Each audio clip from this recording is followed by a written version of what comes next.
सके। मुझे आशा है अब सभी अच्छे और प्रसन्न होंगे। चलिए आज हम पढ़ते हैं पाठ 14 काल। करते हैं इस पाठ की शुरुआत। श्रेया ताजमहल देखने गई थी। दूसरा, मयंक विद्यालय जा रहा है। रागनी लाल किला देखने जाएगी।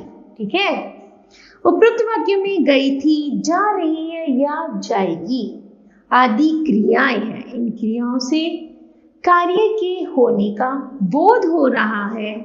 एक ही क्रिया 3 अलग अलग समय पर घटित हुई है, उसी को हम काल कहते हैं। ठीक है, चलिए पढ़ते हैं काल को परिभाषा के माध्यम से।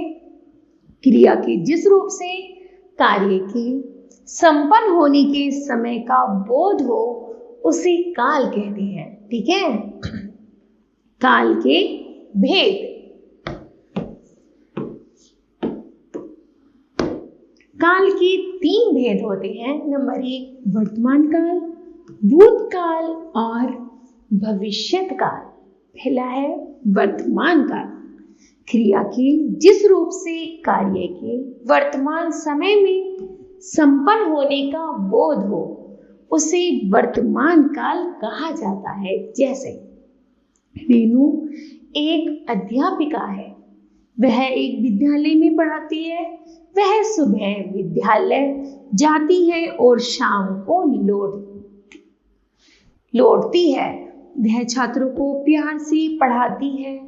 छात्र उनका सम्मान करते हैं। ठीक है, उपयुक्त गद्यांश में पढ़ाती है, जाती है, लौटती है, करती है आदि से क्रिया के वर्तमान समय में होने का बोध हो रहा है, अतः यह वर्तमान काल है। क्या है? वर्तमान काल है। ठीक है,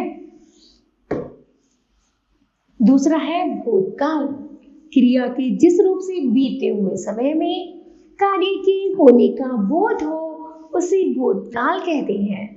अकबर एक मुस्लिम शासक था। वह दिल्ली का शासक था। उसने अपने साम्राज्य का बहुत विस्तार किया और उसके शासनकाल में प्रजा सुखी थी।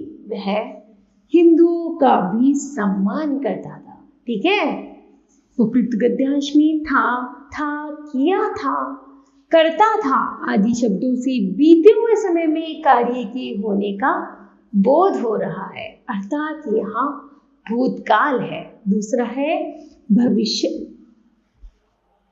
तीसरा है भविष्यत काल। क्रिया के जिस रूप से कार्य के या घटना के भविष्य में होने का बोध हो उसे भविष्यत काल कहा जाता है। जैसे मेरे भाई का नामांकन दिल्ली के एक कॉलेज में होगा। वह कल दिल्ली जाएगा, उसके साथ मेरे बड़े भाई भी जाएंगे।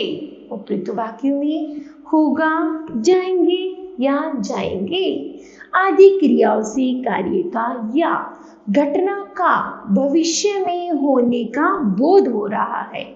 ठीक है, यहाँ पर है महत्वपूर्ण बिंदु। तथ्य क्रिया के जिस रूप से कार्य के संपन्न होने के समय का पता चले उसे काल कहते हैं। काल के 3 भेद होते हैं, वर्तमान काल, भूतकाल और भविष्यत काल।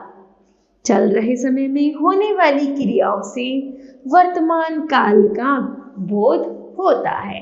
ठीक है, तो मुझे आशा है बच्चों यह पाठ आपको समझ आया होगा। धन्यवाद।